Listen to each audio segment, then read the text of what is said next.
பாருங்கள் இந்த இடத்துல டீம்மேட் எல்லாருமே செத்துவாங்க. இவனுக்கு எப்படியாவது ரிவ்யூ பண்ணணும்.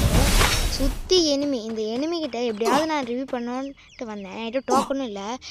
இந்த குட்டி ஜோனே நான் சோல்டர் போடுறேன். சோல்டர் போட்டு எப்படி தான் ரிவ்யூ பண்ண போகிறேன் அப்படின்னு எனக்கே தெரியலைங்க. பாருங்கள் இந்த லாஸ்ட் ஜோனுக்கு வந்து முன்னாடி ஜோனு. இந்த ஜோனில் செம்மையாக லைஃபாக இருக்கும். நம்மளால் ஜோன் சரியாக பண்ண முடியாது. என்கிட்ட அதிகமான லூட்டும் இல்லை. அதனால நான் அவளை எப்படியாவது ரிவ்யூ பண்ணுறேன் அப்படின்ட்டு சோல்டர் போட்டு வண்டி எடுக்காங்க. அதனால் என்கிட்ட வண்டி ஓட்டுற கேரக்டர் இருந்துச்சு.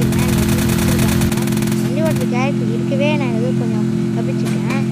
இந்த இடத்துல நான் அப்படியே கை கால்லாம் எனக்கு உதறேத்திச்சு. எப்படியாவது எனக்கு ரிவ்யூ பண்ணியே ஆகணும். அந்த மேட்ச் ஒன்றா போயாச்சு ஆகணும் அப்படின்னு ஒரு குறிக்கோளோட நான் ரிவ்யூ பண்ண ஆரம்பிச்சிட்டேன். அழிவு பார்த்தா 9 வந்துச்சு. இந்த 9 அழிவில் நான் என் வண்டி வேறு தீக்குறாங்க. எனக்கு வேறு நெட்டு வேறு ரொம்ப ஸ்லோவாக இருக்குது. நான் இப்படி எங்கே இருக்குன்னு கூட எனக்கு தெரியல. நான் ரெக்கார்ட் பண்ணும்போது தான் நான் இப்படி பண்ணுறேன் அப்படின்னு தெரியுது. இப்போ பார்த்தா இங்கே பாருங்கள், இங்கே ஒரு எனிமி வந்து நம்ம காரை வேறு கொளுத்துறான். அப்படின்னு நான் இப்படியும் வலிச்சு ஓட்டுறேன். எப்படியாவது நம்ம டீம்மேட் ரிவ்யூ பண்ணோம் அப்படின்ட்டு நானே உயிரை கொடுத்து நான் ரிவ்யூ பண்ணுறேன். ஆனால் கடைசியில் போயா அதுக்கிட்டே ஒன்றும் இல்லை. அந்த ரிவ்யூ பண்ணிட்டேன்னா மட்டும் சப்ஸ்கிரைப் பண்ணேன். ரிவ்யூ பண்ணிட்டேன். அப்போ சொல்கிறேன் நிறைய சப்ஸ்கிரைப் மட்டும் பண்ணி